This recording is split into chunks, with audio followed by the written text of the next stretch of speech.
அனைவருக்கும் வணக்கம். நான் ஒரு சுயேட்சை வேட்பாளர், திருச்சி தொகுதியில் இருக்கிறேன். நான் வசிக்கும் பகுதியில் என்னை போல் ஒரு சுயேட்சை ஆதரித்து ஓட்டுக்காக 250 ரூபா பணம் கொடுத்துக்கிட்டு இருக்காங்க ஒவ்வொரு ஓட்டுக்கும்.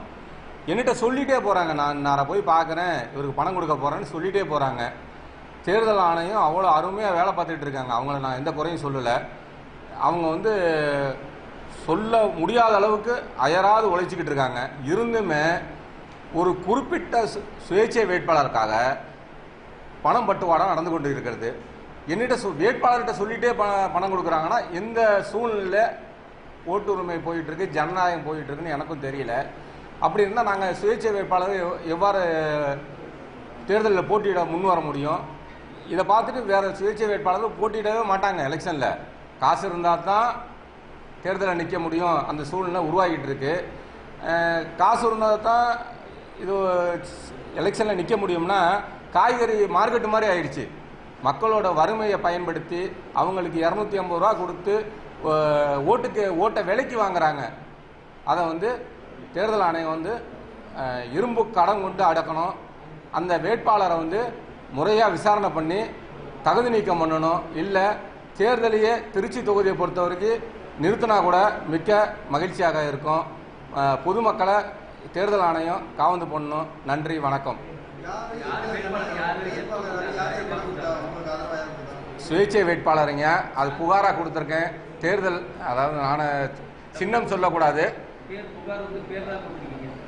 இல்லை பேர் போட்டு நான் புகாரில் கொடுத்துருக்கேன், செய்தியில் கொடுக்கக்கூடாது. ஏன்னா தேர்தல் இது விதிமுறையில் இருக்குது. அதனால் புகாராகவே நான் கொடுத்துருக்கேன். இமெயில் ஐடியிலே புகாராக கொடுத்துருக்கேன். மாண்புமிகு கலெக்டர் ஐயாவை பார்த்தும் புகாராக கொடுத்துருக்கேன். தேர்தல் ஆணையம் அருமையாக வேலை பார்க்குறாங்க. அவங்கள கண்ணில் மண்ணை தூவிட்டு ஓட்டை செக் பண்ண போகிறேன்னு சொல்லிட்டு என்கிட்ட சொல்லிகிட்டே போய் பார்க்குறாங்க. காசு கொடுத்துட்டு வராங்க.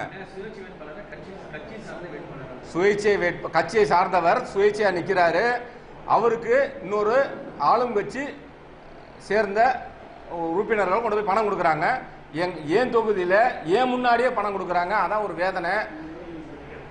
திருச்சி தொகுதி, நான் திருவிக்கா நகர் வண்ணார்பேட்டை பகுதியில் இருக்கேன். இதில் என்ன ஒரு கொடுமைன்னா, ஒரு சினிமாலாம் வரும், ஒரு அரசு அதிகாரிகிட்ட டவாலி ஒருத்தர் இருப்பார். அரசு அதிகாரிக்கு முன்னாடியே மறைவாக ஒரு டீ செலவுக்குன்னு வாங்குவார். அதே தவறு. அப்படி இருக்க போல அவர் முன்னாடியே வாங்கினா என்ன பண்ணுறது? அது மாதிரி தான் இருக்குது. ஒரு மாவட்ட ஆட்சியாளர் இருக்காருன்னா மாவட்ட ஆட்சியாளர் பக்கத்தில் இருக்க டவாலி லஞ்சம் வாங்குறது தப்பு, சொல்லிட்டு வாங்குறாருன்னா என்ன பண்ணுறது? அந்த மாதிரி சூழ்நிலையை நான் அனுபவிச்சுக்கிட்டு இருக்கேன். நான் ஒரு சுயேட்சை வேட்பாளர், அவரும் ஒரு கட்சியை சார்ந்த வேட்பாளர் சுயேட்சையாக நிற்கிறாரு. அவருக்கு இன்னொரு ஆளுங்கட்சியை சேர்ந்தவர் ஓட்டு சேகரிக்கிறவங்க பணம் கொடுக்குறாங்க. என்னிட்ட சொல்லிட்டே போய் கொடுக்குறாங்க. அதான் ஒரு வேதனை. நான் அக்கம் பக்கம் விசாரித்தேன். அது இல்லாமல் எல்லா தொகுதியிலையும் போய் விசாரித்த போல பணம் கொடுத்தது உண்மைன்னு தெரியுது. நான் புகாராக கொடுத்துருக்கேன். ஆன்லைனில் புகார் கொடுத்துருக்கேன். தேர்தல் ஆணையத்துக்கு புகார் கொடுத்துருக்கேன். புகாரை ஏற்று முறையாக விசாரணை பண்ணி நடவடிக்கை எடுக்கணும். 250 ரூபா கொடுத்துருக்காங்க சார். இது உண்மையானது. திருச்சி தொகுதி ஃபுல்லாகவே கொடுத்துருக்காங்க. ஆளுங்கட்சியை சேர்ந்தவர்கள் சுயேட்சை வேட்பாளருக்காக.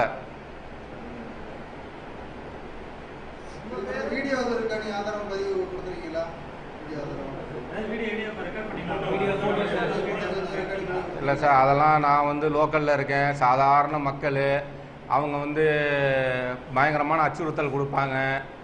ஏன்னா அவங்க வீட்டுக்கு போனதுக்கு வந்ததுக்கு இன்றைக்கி தான் டெக்னாலஜி நிறையா வளர்ந்துருச்சு. அதை வச்சு அவங்க பிடிச்சிடலாமே. ஒவ்வொரு வீட்டுக்கு தேர்தல் ஆணையம் சொல்லி போகக்கூடாதுன்னு சொல்லியிருக்காங்க. மீறியும் போயிட்டு தான் இருக்காங்க. இன்ன வரைக்கும் போயிட்டு தான் இருக்காங்க. ஆதாரத்தை அரசாங்கம் தான் சேகரிக்கணும். ஏன்னா நடந்த உண்மை சம்பவத்தை கண்ணால் பார்த்துட்டு நான் சொல்கிறேன். நான் ஒரு வேட்பாளர் சொல்லிகிட்டே போகிறாங்க. என் தொகுதியை சேர்ந்தவங்க இன்னொரு கட்சி சுயேட்சை வேட்பாளருக்கு இன்னொரு கட்சியை சேர்ந்தவங்க போய் பணம் பட்டுவாடா பண்ணுறாங்க. இத்தனை ஓட்டுக்கு, ஒரு ஓட்டுக்கு விலை 250 ரூபா. அப்போ அவங்க வீட்டில் எத்தனை ஓட்டு இருக்கோ அத்தனை அமௌண்ட் கொடுக்குறாங்க. மக்களோட வறுமையை எலெக்ஷன்ற பேரில் பயன்படுத்தக்கூடாது. அதுக்கு காய்கறி வியாபாரம் பண்ணலாம் மார்க்கெட்டில் போய்.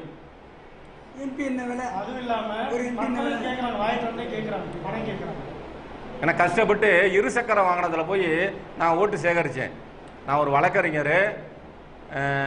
மக்களுக்கு சேவை செய்யணுன்ற ஒரு எண்ணத்தில் தான் இந்த அரசியலுக்கு வந்தேன். அரசியல் நின்று மக்களுக்கு சேவை செய்யணும், மக்களமாக இருக்கணும், அம்மா உணவகத்தில் போய் இட்லி வாங்கி சாப்பிடணும், பொதுமக்களாக நான் வாழணுன்றதுக்காக தான் இதுக்கு வந்தேன். ஆனால் என்னிட்ட சொல்லிகிட்டே போய் 250 ரூபா பணம் கொடுக்கணும்னா நான் என்ன பண்ண முடியும்?